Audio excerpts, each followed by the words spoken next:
सत श्री अकाल सारे विद्यार्थियों ਨੂੰ।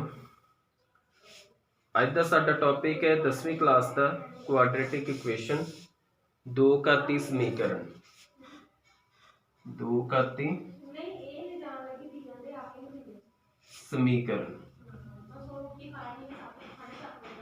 ਹੁਣ ਇਹਨੂੰ ਅਸੀਂ ਪਿਛਲੇ ਦੋ ਵੀਡੀਓਜ਼ ਵਿੱਚ ਅਸੀਂ ਫੈਕਟਰਸ ਬਣਾ ਕੇ ਗੁਣਨਖੰਡੀਕਰਨ ਵਿਧੀ ਨਾਲ ਇਹਨਾਂ ਨੂੰ ਹੱਲ ਕੀਤਾ ਸੀਗਾ। ਇਸ ਪਾਰਟ ਵਿੱਚ ਅਸੀਂ डिस्क्रिमिनेंट की होंगे वो बारे असीं पढ़ांगे तो फार्मूला ला के किसी क्वाड्रेटिक इक्वेशन को किस तरह सॉल्व करना। हुण सानूं इहदी जनरल फॉर्म पता है क्वाड्रेटिक इक्वेशन की होंदी ax² जमा bx जमा c बराबर 0 इक्वल टू 0।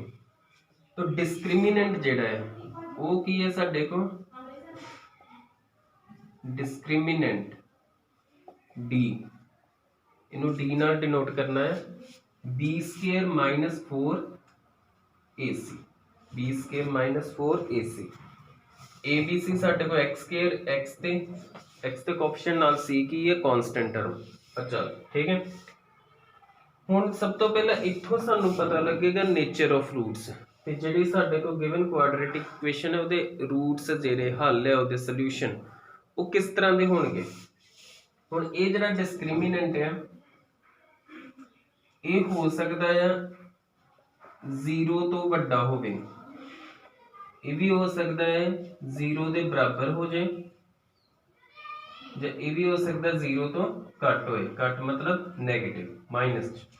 तीन ही पॉसिबिलिटी चाह कोई डिस्क्रिमिनेंट एक नंबर आएगा इन्हू सॉल्व करके हुण हर एक नंबर जां तो 0 तो वड्डा होएगा जां छोटा होएगा जां 0 के बराबर होएगा। जेकर ये डिस्क्रिमिनेंट b² माइनस 4ac 0 तो वड्डा है तो असीं की लिखांगे roots are real and unequal.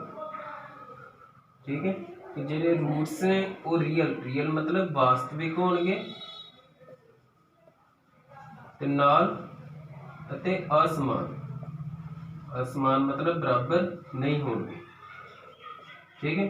दूसरा केस जे b² माइनस 4ac 0 आ जाता फिर जो साडे को क्वाड्रेटिक के रूट्स है वो की होंगे रूट्स आर इक्वल तो होंगे एंड रियल। ठीक है मतलब रियल एंड इक्वल वास्तविक अते समान बराबर। जेकर b² माइनस 4ac की वैल्यू 0 तो घट आ जाती, घट मतलब नैगेटिव माइनस च आ जाती, फिर की है रूट्स आर नॉट रियल, ये रियल नहीं होंगे। ठीक है रियल जेडे नहीं होंगे उन्होंने इमेजिनरी कह लेंगे। ये क्यों इस तरह। हुण ये जिहड़ी वैल्यू असीं इनू यूज करांगे किसी क्वाड्रेटिक इक्वेशन नू हल करने वास्ते। जिस तरह साडे को फॉर्मूला जेकर एक क्वाड्रेटिक इक्वेशन इन x है तुहानूं पता है x की दो वैल्यूज होंदियां तो दो वैल्यूज की फॉर्मूला है -b plus -b² minus 4ac the under वर्गमूल over 4a। This is the formula. मतलब आ जरा डिस्क्रिमिनेंट है साडे को b² माइनस 4ac a के च आ गया अंडर च आ गया। तो दो वैल्यू किस तरह इतने दो निशान मैं लाए प्लस ते माइनस। एक वैल्यू साडे को प्लस साइन आएगी एक वैल्यू माइनस साइन आएगी। हुण जेकर 0 तो वड्डा है मतलब यदि वैल्यू 0 तो वड्डी ठीक है दो रूट्स होणगे एक प्लस नाल सॉल्व होएगा एक माइनस नाल ते वो दोवें की होणगे रियल नंबरस होणगे ते नाल की होणगे अनइक्वल बराबर नहीं होएगा। जे 0 आ जांदी फिर की लिखिया real and equal and real. Equal किस तरह होंगे मतलब -b plus -b² minus 4ac की वैल्यू 0 आ जाए तो 0 का अंडर 0 इट मीनस -b प्लस -0 पहला रूट भी -b ओवर 4a होएगा तो दूसरा भी -b ओवर 4 होएगा क्योंकि प्लस 0 करांगे तभी वही रहना -0 करांगे तभी वही रहना। तो जेकर लेस दैन 0 इट मीनस नैगेटिव तो अंडर विच फिर साडे को कोई ना कोई नैगेटिव टर्म आएगी। तो तुहानूं पता है नैगेटिव टर्म का अंडर रूट जिहड़ा डिफाइंड नहीं है ये सानूं रियल नंबर नहीं देगा, it will be imaginary number. Clear. ਤੇ ਤੁਸੀਂ ਬਸ ਆ ਪਹਿਲੇ ਦੋ ਕੇसेस ਇੱਥੇ ਡਿਸਕਸ ਕਰੋਗੇ, ਡਿਸਕ੍ਰਿਮੀਨੈਂਟ ਗ੍ਰੇਟਰ ਦੈਨ 0 ਤੇ ਇਕੁਅਲ ਟੂ 0। ਇਹ ਜਿਹੜਾ ਇਮੇਜਿਨਰੀ ਹੈ ਇਹ ਤੁਹਾਡਾ +1 ਦਾ ਟੌਪਿਕ ਹੈ। ਕਲੀਅਰ? ਓਕੇ, ਹੁਣ ਅਸੀਂ ਇੱਕ ਐਗਜ਼ਾਮਪਲ ਲੈਂਦੇ ਹਾਂ।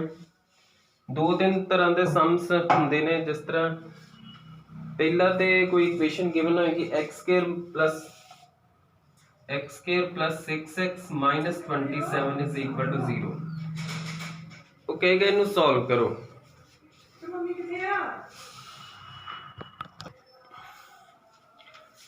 ਤੇ ਇਸ ਨੂੰ ਇੱਕ ਤੇ ਫੈਕਟਰਾਈਜੇਸ਼ਨ ਮੈਥਡ ਨਾਲ ਸੋਲਵ ਕੀਤਾ ਜਾ ਸਕਦਾ, ਦੂਸਰਾ ਸਾਡੇ ਕੋਲ ਹੁਣ ਅਸੀਂ ਕਰਾਂਗੇ ਫੈਕਟਰਾਈਜੇਸ਼ਨ ਮੈਥਡ। ਅਸੀਂ ਪਹਿਲਾਂ ਦੋ ਵੀਡੀਓਜ਼ ਵਿੱਚ ਡਿਸਕਸ ਕੀਤਾ ਸੀਗਾ, ਉਹਦਾ ਲਿੰਕ ਮੈਂ ਤੁਹਾਨੂੰ ਡਿਸਕ੍ਰਿਪਸ਼ਨ ਵਿੱਚ ਦੇ ਦਾਂਗਾ, ਤੁਸੀਂ ਉਹ ਲਿੰਕ ਤੇ ਜਾ ਕੇ ਉਹ ਵੀਡੀਓਜ਼ ਦੇਖ ਸਕਦੇ ਹੋ। ਹੁਣ ਫਾਰਮੂਲੇ ਪਹਿਲਾਂ ਤਾਂ ਉਹ ਇਹ ਪੁੱਛੇਗਾ ਕਿ what will be the find the nature of the roots। ਇਸ ਜਿਹੜੀ ਇਹ ਸਾਡੇ ਕੋਲ ਇਕੁਏਸ਼ਨ ਹੈ, ਇਹਦੇ ਰੂਟਸ ਕਿਸ ਤਰ੍ਹਾਂ ਦੇ ਹੋਣਗੇ, ਤੇ ਨੇਚਰ ਫਾਈਂਡ ਆਊਟ ਕਰਨ ਵਾਸਤੇ ਅਸੀਂ ਕੀ ਫਾਈਂਡ ਆਊਟ ਕਰਾਂਗੇ, ਡਿਸਕ੍ਰਿਮੀਨੈਂਟ। ਇਹਨੂੰ ਪਹਿਲਾਂ ਜਨਰਲ ਫਾਰਮ ਨਾਲ ਕੰਪੇਅਰ ਕਰਨਾ, ax² + bx + c = 0। ਹੁਣ a ਕੀ ਹੈ, x ਦਾ ਕੋਐਫੀਸ਼ੀਐਂਟ, ਇਹਦਾ ਮਤਲਬ a ਦੀ ਵੈਲਿਊ ਹੋ ਗਈ ਸਾਡੇ ਕੋਲ x² ਦਾ ਕੋਐਫੀਸ਼ੀਐਂਟ 1 ਹੈ, a the value 0। b is coefficient of x, that is 6, ਤੇ c is constant term, constant term ਸਾਡੇ ਕੋਲ -27। ਕਲੀਅਰ? ਹੁਣ ਅਸੀਂ ਡਿਸਕ੍ਰਿਮੀਨੈਂਟ ਫਾਈਂਡ ਆਊਟ ਕਰਾਂਗੇ b² - 4ac, b² - 4ac। ਇੱਥੇ ਵੈਲਿਊਜ਼ ਪਰ b ਦੀ ਵੈਲਿਊ ਆ ਗਈ 6² - 4, a ਹੋ ਗਿਆ ਸਾਡੇ ਕੋਲ 1 ਤੇ c ਹੋ ਗਿਆ -27। 36 ਮਾਈਨਸ ਪਲੱਸ 27 ਨੂੰ 4 ਨਾਲ ਮਲਟੀਪਲਾਈ ਕੀਤਾ 108। ਕਲੀਅਰ? ਤੇ ਇਹਨੂੰ ਐਡ ਕਰਾਂਗੇ ਤੇ ਕਿੰਨਾ ਆਏਗਾ 144। ਹੁਣ 144 ਜਿਹੜਾ 0 ਤੋਂ ਵੱਡਾ ਹੈ ਤੇ ਕੀ ਲਿਖਾਂਗੇ, ਰੂਟਸ ਆਰ ਰੀਅਲ ਐਂਡ ਅਨਇਕੁਅਲ। ਤੇ ਦੋਵੇਂ ਰੂਟਸ ਜਿਹੜੇ ਰੀਅਲ ਨੰਬਰਸ ਹੋਣਗੇ ਤੇ ਅਨਇਕੁਅਲ ਹੋਣਗੇ। ਹੁਣ ਰੂਟਸ ਕਿਸ ਤਰ੍ਹਾਂ ਫਾਈਂਡ ਆਊਟ ਕਰਨੇ, ਉਹਦੇ ਵਾਸਤੇ ਫਾਰਮੂਲਾ ਲਾਓ। ਫਾਰਮੂਲਾ ਕੀ ਹੈ ਸਾਡੇ ਕੋਲ, x = ਇੱਥੇ ਲਿਖ ਦੇਣਾ ਪਹਿਲਾਂ, this implies roots are real and unequal। ਠੀਕ ਹੈ? ਹੁਣ ਤੇ ਰੂਟਸ ਫਾਈਂਡ ਆਊਟ ਕਿਸ ਤਰ੍ਹਾਂ ਕਰਨੇ, x - b + -b² - 4ac √2a। ठीक है? -b यानी कि b की वैल्यू साढ़े को 6 है, + -b² यानी कि 6 का स्क्वायर।